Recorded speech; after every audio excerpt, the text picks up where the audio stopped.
professional life successful, you have to put just as much emphasis on developing yourself in your personal life away from your job as you do at your job. Welcome back to another episode of Navigation and Discovery with Cameron Singh. On today's episode, we have Justin Castagna. He is an emerging leader in the aviation industry, and I've had the pleasure of getting to know Justin very well, worked with him together, and also we've been following each other and growing up in the aviation industry. So I wanted to bring on Justin to unpack his story and journey of not only his journey in aviation, but what it really took for him to grow in the industry and have him share his story. I know many of you listening are young people, so this is a way for you to learn from one young person that has been growing in the aviation industry. We talk about things like work-life balance and what it took to stand out amongst the crowd, and a lot of the things that I talked about in my book, Navigation and Discovery. So we're going to hear from Justin Castagna, and I really hope you enjoy this episode with Justin. Well, Justin, thank you so much for being on the podcast. Really, thank you for your time, and really excited for this opportunity to have you on. Yeah, thanks, Cameron. I appreciate the opportunity, and nice to be on the podcast, having kind of grown up in the industry with you together, and now getting the chance to do this a few years later should be a good experience. Yeah, awesome. So before we get going on our discussion, could you give some insights, a little bit about who you are and a little bit about your background? Sure. Well, for those who are listening, my name is Justin Castagna. I am from Seal Beach, California. I grew up in this area, played very competitive ice hockey growing up, and I'm sure we'll talk a little bit more about that later, since it did play such a big impact in my life as a kid and into what I'm doing today. But played very competitive hockey. That ultimately took me to college. I went to school in Burlington, Vermont, at a small college called St. Michael's College. Spent about 4.5 years there, and I did some aviation internships while I was in school. Not really knowing what I wanted to do at all before I went to school. And after I graduated from school, I spent a couple of years working in airport management, and now I work for Aeroplex, and I'm in my almost 10th year here at Aeroplex. So definitely, I think, a unique background, but one I'm very proud of. Yeah, awesome. Yeah, it's been amazing following kind of both of our journeys from a distance and for a short time in person. So we're both from the aviation industry. That's how we met. And what I really wanted to take a deep dive in is if you can tell us a little bit about yourself growing up, and how did you how did you end up pursuing a career in aviation? And yeah.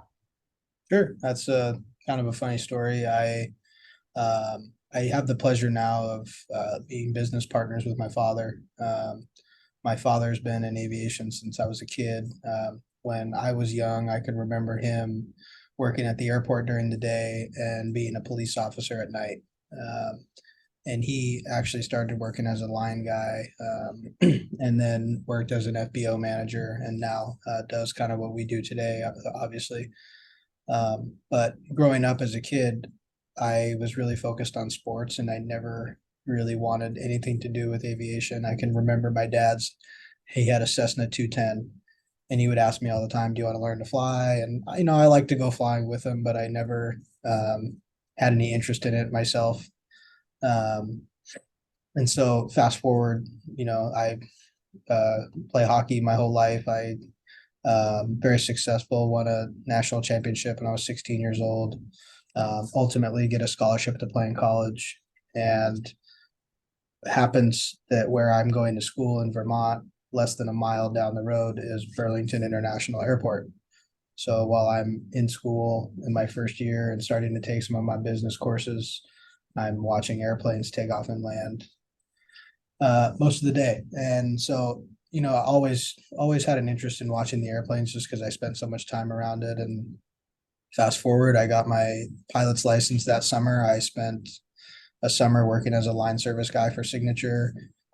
In the successive 3 years after that, did internships at three different airports and also an internship here at Aeroplex, and got my CM with AAA and just kind of hit the ground running. I did never expect that I wanted to go into it, but I think after my first year of college, I remembered all the stuff about how much time I had spent around it in the past, and then seeing it there while I was in school, it just was a natural attraction to want to work in it. And looking back, I don't regret it at all. I love what I get to do every day. Yeah. So how long have you been in the aviation industry now? Oh, let's see. My first internship was probably when I was 18 years old. So um, I'm going on almost 15 years of Wow. being in the industry. Wow, that's a long time. And you've really had the opportunity to have a diverse, I would say, diverse experiences, because you've been in the airport, you've been on the FBO side, and now doing what you're doing today. You've had the real opportunity to really move forward in the industry, I would say, at a very fast pace. What would you say you learned about yourself, kind of moving up in the aviation industry over the last 15 years? That's a good question. I think I attribute a lot of uh, the success I've had today to those diverse experiences. I can take that back all the way to um, my days playing sports and learning time management and having a balanced school and a competitive athletic schedule. So, I've learned that managing my time is really important. Work-life balance and having a diverse background. And I uh, try to think of myself as not being necessarily an expert at any one thing, but having a little bit of knowledge in a lot of things so that when I approach a situation, I can look at it from multiple perspectives. Take building a hangar, for example. As this is very specific, but as you know, with a Gulfstream, when you tow a Gulfstream into a hangar, you have 108, or excuse me, 360-degree turn radius around the front gear, or the nose wheel. On a Challenger or a Global, you don't have that same radius, so it makes parking aircraft inside hangars a little bit different. And so when I go into a design meeting um, for any said hangar, and we're talking about what airplanes a specific user might want to park in there, I already have a step ahead because I've worked as the line guy, so I understand the implications and how the operations work. I have the perspective of a pilot. I have my private pilot's license.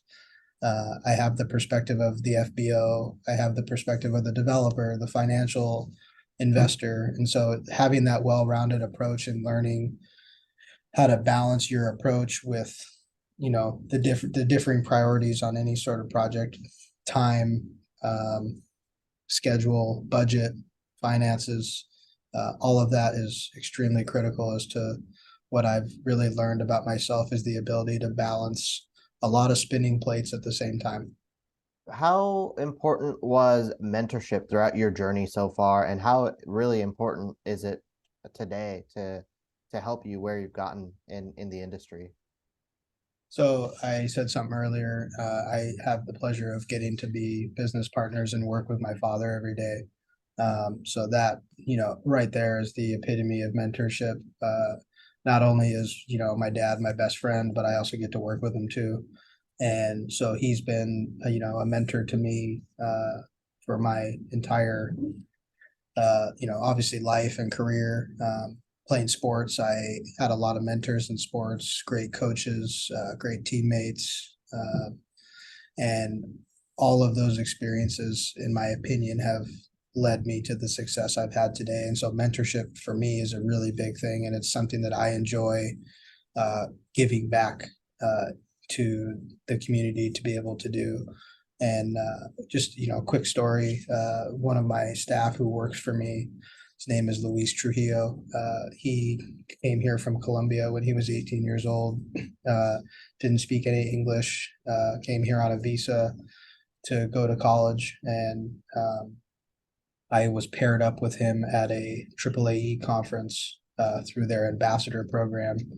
as he was a student and I had attended the conference multiple times. And uh, Luis, after we left the conference, had sent me a handwritten thank you card. It was on my desk the day I got back to work, and I kept in touch with him over the years and helped him get an internship and just kind of continued that mentorship. And now today he's worked with me for almost 7 years, and this is a guy who started not speaking English, who's now corresponding back with attorneys and managing multi-million dollar construction projects and millions of dollars of rent in a month at various facilities. And so very, very proud of how far he's come from obtaining his citizenship to getting his education, and to now flourishing into a good leader in the industry that he is today. So I tell that story because it's an example of mentorship, not only that I have been so fortunate to receive from my father and many other people in my own life, but also being able to take that and pass it down as I have done with Luis and will continue to do with others too. Hmm. Yeah, that's an amazing story. And even though like we're both so young in the industry, why is it so important to like really give back in mentorship? Because obviously we're young professionals seeking mentorship, and why is that? Why was that so important to you to really give back to the story that you mentioned with Luis? I mean, the obvious one is I wouldn't be where I am today if I didn't have it. And there's something to be said about, I'll use the word legacy. Carrying that legacy forward, not my own individual legacy, but legacy in terms of the passion for what we do every day and having purpose in our life. And when you're able to take what you do every day in your own life, or what I do in my life and my job and with my family, and really invest the experience that I've been fortunate enough to have and take that and invest it into somebody else to help them get the same experience. It's not only self-satisfying, but it's fun to participate in, and it's also helping develop the next generation of leaders. And I've spent a lot of time studying leadership. I have been involved in it from sports through my career, and I know that success in any capacity is a direct correlation to how much time you invest in developing and maintaining leaders. And so I'm certainly passionate about doing it. Mhm. One of the things that you mentioned earlier, which I wanted to touch on very briefly, was you mentioned that you had the pleasure of having a diversity of experiences. You were able to learn a lot of things in the industry, which is helping you today in your role with Aeroplex. So what would you say, I when I started out in the industry, I was kind of tunnel vision on that just one lane, and it really took a while for me to come to the conclusion that, I need to learn more. I need to have more experiences than just what I'm doing. Why is having a being open to learning and being trying out different things so important for I guess just people professionals just entering the workforce. I think it starts from the time you are in school trying to establish some practical experience. One of the things that I was from my own mentors was taught to me is don't say no to anything, or find ways not to say no. And so when you're in your first job and the boss says, hey, we need to get this done, be the one that volunteers for it, be the one that volunteers to come in on the weekend. When you're in college and maybe you're living at home, and you need an internship, be willing to work for free, because all of that experience that you will gain not only will help you individually ascend whatever career ladder you're on, because you're willing to do things that maybe not everybody else is, but you're also gaining experience that you'll be able to then look back to. And I think I used to be told often, you're still young, and I still get told this all the time, but you're young and you'll learn and you'll get more experience. But Yeah. being, almost 15 years into it now, I can look back on, when I'm mentoring somebody and say, hey, like, I understand, I hear you, you're on the right track, like you will learn. And so it's almost, I'm having that like, oh, I get it moment. Um, but I think that's extremely important, as you develop your experience to be more successful moving forward. Awesome. Well, I wanted to shift kind of the conversation, based on your career journey, your education path so far, growing up. Let's talk about some of the lessons that you want to share to our listeners. What would you say is some of the things that you've learned over time that you really want to pass on to those listening on this episode? Well, number one is kind of just along the lines of what I had said, is find a way to say yes. Uh, Mm-hmm. I think that there's two sides to that, is don't over self-sacrifice, but find ways to say yes and find ways to be involved, find ways to do the extra things, participate in the industry, serve on a committee, try to participate on a board, do the extra certification to get your training, all of that stuff. When you're 15 years down the road and you look back, all of that stuff adds up. Uh, Relationships, I think, are extremely critical. Probably for me, the most important. We talked a lot about mentorship, but through mentorship forms relationships. And so uh, I know, and you know this, Cameron, the aviation industry is a very small world. There's a Yeah. reason why, although we haven't worked directly together over the last several years, we've, as you said, been able to watch each other from afar, as the industry is small, and that's not only applicable to the aviation industry. That's the world in general. It's a small world, and Yeah. developing those relationships, you never know who you might run into or what you might need in the future. I'm sure you've heard the saying, it's not what you know, but who you know, and Mm-hmm. there's a lot of truth to that. As students come out of college and they're looking for internships or they're looking for jobs, is a lot of people's first job is a place where they interned, and if they went to do an internship and they did a good job, um, that will come back, and that relationship will be the foundation for what you will build on moving forward. Mm-hmm.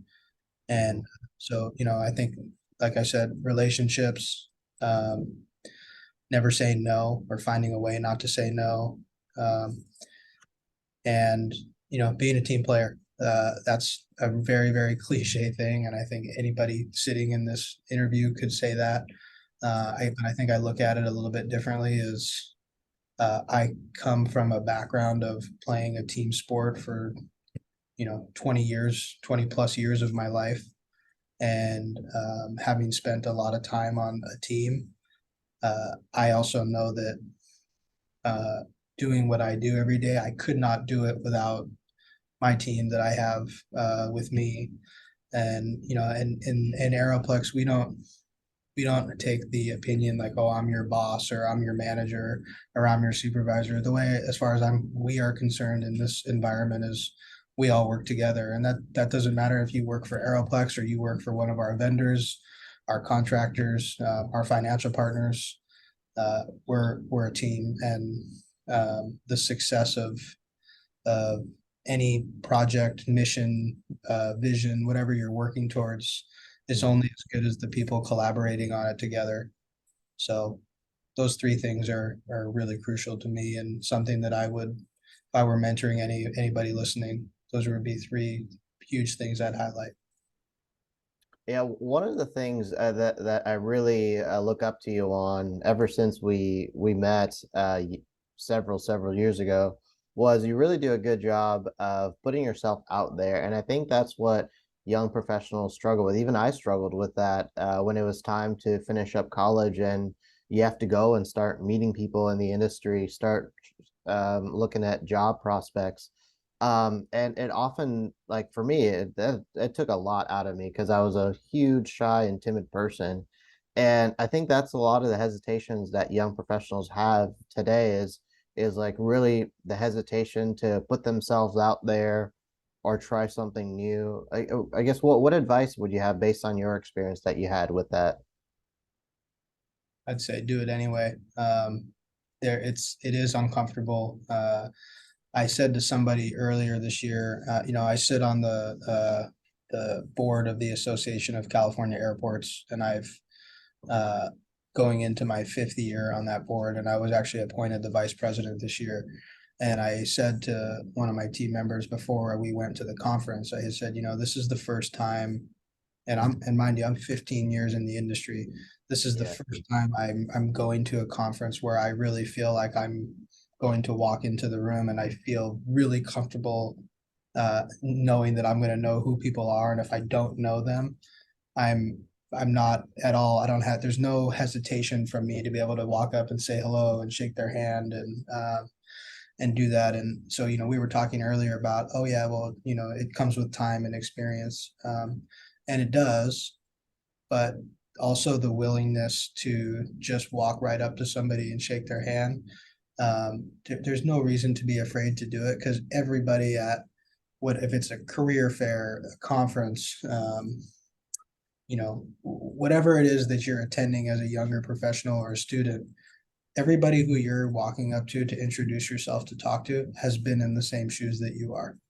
Mhm. And so they understand, sure, it's going to be uncomfortable. And in some cases, you might not get the time of day, but just shake hands, get a business card, send a follow up email, send a handwritten thanks for the 5 minutes that you had with that person. Um, and really try to make yourself stand out because the people who end up being successful are the ones who ultimately get themselves out of their comfort zone. And like you said, I've also watched you do the same thing. I can remember back to when we were a lot younger, and I remember thinking, oh, he's really shy, but I was too. Yeah. And it's funny to watch how we've both kind of progressed in that way. I was always shy, but I never, tried to let people see that. I really worked hard to fake it, if you will. And I don't want to say fake it because that's not the right word, but fake it. There is some truth to fake it till you make it. And so I've always just tried to do things that make me uncomfortable, and maybe that comes from my background in sports and training, and I growth doesn't happen in your comfort zone. And so Yeah. I try to make sure I get out of my comfort zone. And like I said, it's taken me almost 15 years now to be able to walk into a room and really have the comfort of wherever I am to feel established enough that I'm not nervous to walk up and shake hands with somebody. Hmm. And it takes those little steps. Those little steps. I know, sometimes you think, oh, I have to do this big thing, but taking those small steps, those small risks, those small like leaps of faith, and once you get comfortable, once you start growing and you're seeing yourself grow, then you move to the next level, try something a bit bigger, then you try something a bit bigger, and then that's how you build it over time. Well, sure, it's that, and it's Yeah. how do you set yourself apart from uh from the guy next to you or the girl next to you. I had the opportunity to coach ice hockey for about 4 years after I moved back down to Long Beach area, and spending a lot of time coaching was really kind of an eye-opening experience because having been in the sport for so long, I got to be on the other side of it. And there are a lot of people nowadays that are, to be honest, are just not willing to do the extra stuff. And so to be successful, I don't want to say it's not hard. It's hard and it Mhm. takes hard work, but there are little things that you can do that will set you apart from, I'll say the masses of people. Take the story I told earlier about Luis. Luis had a handwritten thank you card on my desk by the time I got back to my office. That's a special touch and something that, to be honest, I still have it. But Mhm. something that when an opportunity comes up, for example, with Luis and we need to hire someone really quick, I remembered that. I remembered his follow up, his dedication, his pursuit of bettering himself.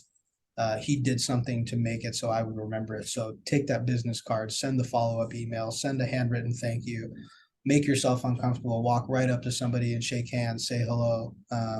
I've watched you do that over the years too. And I just think there's things that you can do that will set you apart that are really it doesn't take some insurmountable process to overcome. They're simple, easy things you can do that will make you stand out. Hmm. Yeah, that's so true. One of the things you mentioned earlier, Justin, was relationships. And I know in this industry, and like you mentioned before, I feel like it applies to every other industry, every other place of work. Networking and relationships are so important. And I feel like you've done a great job at networking and building relationships in not only your current role, but in also your outside involvements within the industry. So how important has that been for you?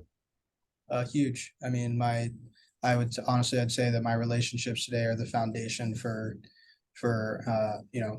one, business development, but two, it makes coming to work fun. When I come to work every day, I work. Of course, my father's here, but I get to work with my family. Everyone that's here is my family.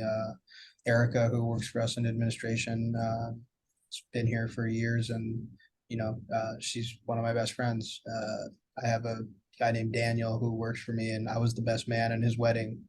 Luis has been, I've been obviously very close with him ever since we hired him. Ian and Van Nuys, same thing. We got hired in the same year.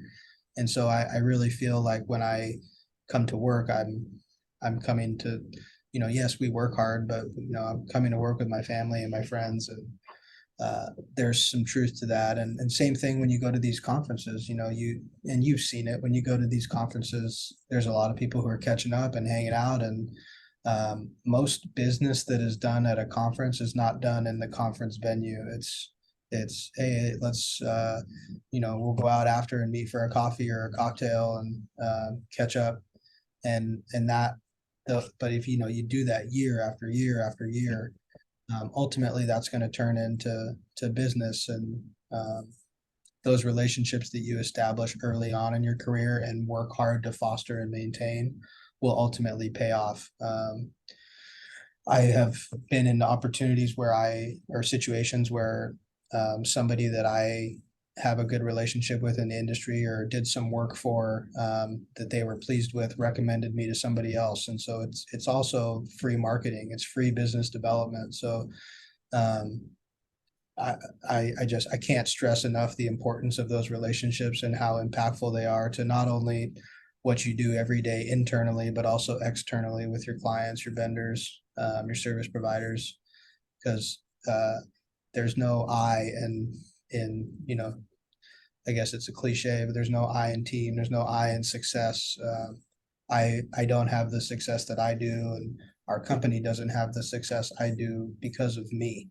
Mhm. It's because of all of us, and whether that's internal and external, and the relationships we built along the way. Yeah. One of the things that just came to mind with networking and relationships, and I see this often happen, whether it's people that are older than us in the industry or young professionals starting out, is when it comes to that relationship building and establishing relationship, maybe looking for your next job or whatever. I feel like when there's a misconception where it's more of what can I get from this relationship or what can I get from this person than what am I bringing to the table. So how have you like balanced both I guess business and also that relationship building? Yeah, that's a really good question, and one that I have, through the years given some thought to. Doing some of the what I'll call extracurricular stuff, like Yeah. the past 4 years on the Association of California Airports Board, or I was one of the founding members of MBAA's Young Professionals Council. It's now a committee, I think, but Hmm. um, those things obviously cost money to participate. I mean, flying to DC for MBAA is, you got to pay for the flight, got to pay for the hotel, and that's not being paid for by the association. Yeah. ACA, same thing. We sponsor, we go to the conferences, we go to California Aviation Day. Um, and so it's really trying to find that balance between uh, paying and participating in something, and then obviously you want to get a return from it. But I think in the period of time where you're defining yourself and establishing yourself, you have to look at it as you're making an investment in your future. And so, there were oftentimes I spent my own money to participate in those things because I knew that down the road it would pay off. And I feel like now I've gotten to the point in my career where I have spent enough time doing those things to establish the relationships that are now paying off and me obtaining value from it. And so, uh, don't shy away from those opportunities. If I were giving advice, is do the extra stuff. It goes back to the find a way to say yes, find a way to sponsor something, to participate on a board, on a committee, get involved in, whatever association it is, even if it's you're having to spend extra time on it outside of your job, because there will come a day where you get to do it as part of your job, and it then will enhance what you do every day. Yeah, yeah, that's great. Yeah, I've learned a lot through, even if it's paying your way to an event or conference or dinner or cocktail hour, whatever that might be. And even though, let's say you're not quote unquote sponsored for it, those things go a long way. A And simple thing of just showing up truly makes a difference. And I've learned that throughout time. Even sometimes I don't even want to go to some of these things, but just showing up is like a big deal for a lot of people. well, and you never know who's going to be involved at what event. I mean, look at Luis as the example. I was happened to be in charge of that ambassador program that year, and I paired up every single person, and there was one name left, and I was like, okay, I'll pair myself up with them. But look what that turned into. I mean, you never know who's going to be where and what opportunity might be provided to you. So obviously, within balance and keeping your life in balance, Yeah, you find ways to say yes, find ways to participate, even if you have to spend extra time doing it, because there will. It's kind of like there comes a tipping point, right? yeah, You're working really, really, really hard, and you're climbing up the hill, and at some point, you're going to kind of reach the top of that hill where you're going to start seeing a lot of the value coming from the work that you put in over time. But I want to make sure that I say that doesn't mean I'm done climbing up the hill. Like, yes, I'm starting yeah. to see value from those things, but for me, that's just motivation to keep going. Mhm. And so it's extremely critical for sure. Yeah, let's touch on balance a little bit. I know this is something I would say balance is something that is different really for everyone. Everyone has different circumstances, different situation. There's different ways that people find balance. So what is it that you do to find balance today based on your circumstances and where you're at today? So for me, just I'll start with the real simple things. Is my mornings are very important to me. I'm up early every morning, and I try to do some sort of physical movement every morning before I go to work, and that's kind of my time, my quiet time, my time to balance myself out and get myself in a good frame of mind during the day. Balance. I think so. That's what I do for me personally. Balance overall, in a way, I think is a very it changes through generations. And I've had this conversation with my father, and I've talked a lot about this. Is you see a lot of what I'll call younger professionals today. There's the whole work from home and hybrid or remote working, and finding ways to work for less hours and still accomplish the same things. And I'm, to be honest, I'm as far as the last one I said, finding ways to work quicker and not as long. I'm fully in support of that. I personally like coming to an office every day. That doesn't mean I want to sit here for 10 hours a day. Mhm. But I do like coming to an office, and I enjoy working hard. And I think balance is a really interesting thing. And over the last several years, probably 3 to 4 years, especially as my own life has gotten busier, I'm really learning the importance of balance. And so, when I go home at night, there's day I could stay in the office till 10, 11 o'clock every night and still not be done with what I feel like I have to do, but it's always going to be there tomorrow. And so if I don't prioritize things that I know make me feel balanced, peace, less stress, I'm ultimately then just going to be better at my job if I'm finding ways to find, that release outside of work too. And it can be dangerous when people start looking at work as that pathway, um, as they're finding balance, because work's not it. I'm a Mm-hmm. big believer in, um, we were put on this earth not to work. Sure, I do. I find purpose in my job, but it's not the reason I'm here. So with my own staff, we were actually talking about this the other day. I don't know of any situation on our team where I've ever had to say no to somebody's vacation. We always find a way to say yes.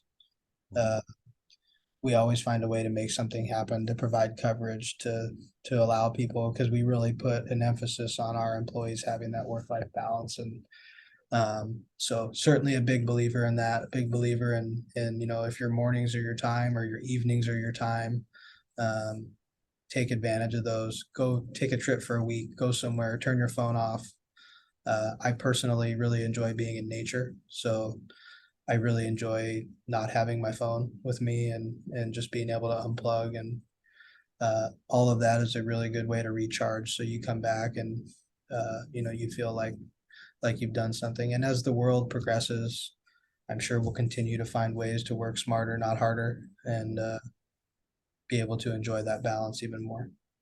Yeah, and another thing is, um, I found I don't know if you kind of align with this, but early on when starting out in the industry, you're really gung ho about this industry, moving forward in the industry, putting your best foot forward, getting out of your comfort zone, of course, making those mistakes. But then the one thing I realized is all my identity was in what I did, meaning where I was working, what I was doing, and that's all I lived and breathed. Why is it so important to define yourself beyond the what and what you do? So there's a saying that I was told often, when I was younger playing hockey, from my father, and he said, hockey is something you do, it's not who you are. And so Mm, I've carried that with me over the years, and I still, uh, carry that with me through my everyday life too. And my job is, my job at Aeroplex, is not it's not who I am. It's just something that I do. Sure, do I find a little bit of identity in it? Sure, I do, because it's I take ownership in what I do, and in doing that, in any job that you're in, that's a healthy thing. You want to take ownership. You want what you do to be a good representation of yourself. But if I were to get hit by a bus tomorrow, I want to be remembered as Justin, not Aeroplex. mhm, So I think to make your professional life successful, you have to put just as much emphasis on developing yourself in your personal life away from your job as you do at your job. And so, but it's a balance, like you said. And I appreciate your comments on that, because when you are younger in the industry and you're working really hard to establish yourself, um, that's going to be pretty important at the first stages of your career, when you're trying to establish the foundation of you know the rest of your career. That doesn't happen without putting in that extra time. And so, if you look at a career year over year, sure, it might be a little bit heavier weighted in the first part of your career, where you're going to spend 10, 12, 14 hours a day working to establish your foundation. But as you get older and you start having a family, and your priorities change, the balance, it's going to kind of balance out the other way. And so, mhm, and everybody's situation is different. That's not the same for everyone. But I think it's really important not to think like, I was telling somebody this the other day. Yes, work-life balance is really important to me. That doesn't mean there won't be days where I have to work 12, 14 hours. There's going to be a day where I have to do that, but I don't want to do it every day. mhm, And so, I think that is a really if I were giving anybody advice, is put just as much emphasis on your private life, your life away from your job, um, just as much as you put on your job, because doing it outside will make you better at your job, and taking the balance away from your job will make you a better person in your personal life too. Hmm. And there's different ways, honing in on your hobbies, honing in on your other interests, or maybe there was maybe some backup careers that you've had that where maybe you can do something on the side, whatever that might be for you, and where you find some time for fun. Sure. Because Yeah. sometimes, Yeah, I was just gonna say, I mean, hobbies is huge thing. Have something to do. Don't, when people say, "Oh yeah, I'm," what do you do for fun? Oh well, I work, and you know, I don't know. I mean, for me personally, it's I've always had sports, so yeah. you can play a lot of golf. And for me, golf is great because it combines sports and my love of being outside. Yeah. Uh, and so I find a lot of solace in that. That might not be for everybody, but I certainly encourage you, find a hobby, find something to do that is not your job. Hmm. Yeah. So awesome. Well, Justin, this has been an awesome discussion. Um, really been awesome to kind of both reflect on our journeys and really peel the onion a little bit on your journey in not only the workforce but in the aviation industry. Um, so to kind of as we come to a close, we have a bit of a rapid fire of some fun questions, just so our listeners can get to know you a little bit more. Um, so the first one is, what are some recommended reads that you have? So great question. I spend a little bit of time every day reading something, another hobby of mine, if you will, to carry on we were just talking about. I really enjoy leadership stuff, and maybe that comes from my sports background. So I read a lot of leadership books, anything that has to do with Navy SEALs. I just am fascinated with that world that they live in. So Jocko Willink is a great leadership author. I've read all of his books. Just recently started reading William McRaven's book. William McRaven, it's the famous "Make Your Bed" speech. Four-star admiral, retired as a Navy SEAL, 35 plus years. So those are what I'll call my more serious reads. Daniel Silva is a great author, excuse me, and more so what I would consider when I read for fun. So any sort of like spy, conspiracy type books are interesting to me. Uh, so I try to balance between reading for leadership and stuff, and reading for fun, and I'm usually reading two books at once. Yeah. Any recommended podcasts that you listen to? I listen to the Jocko podcast. That's the one I've really been listening to lately. Another one that I really like is Andrew Huberman. It's called the Huberman Lab. So it's pretty technical, a little more scientific, but I really enjoy kind of learning about the human body and what impacts, what raises our cortisol, what Mhm. causes us to be stressed out, what's happening internally when this happens.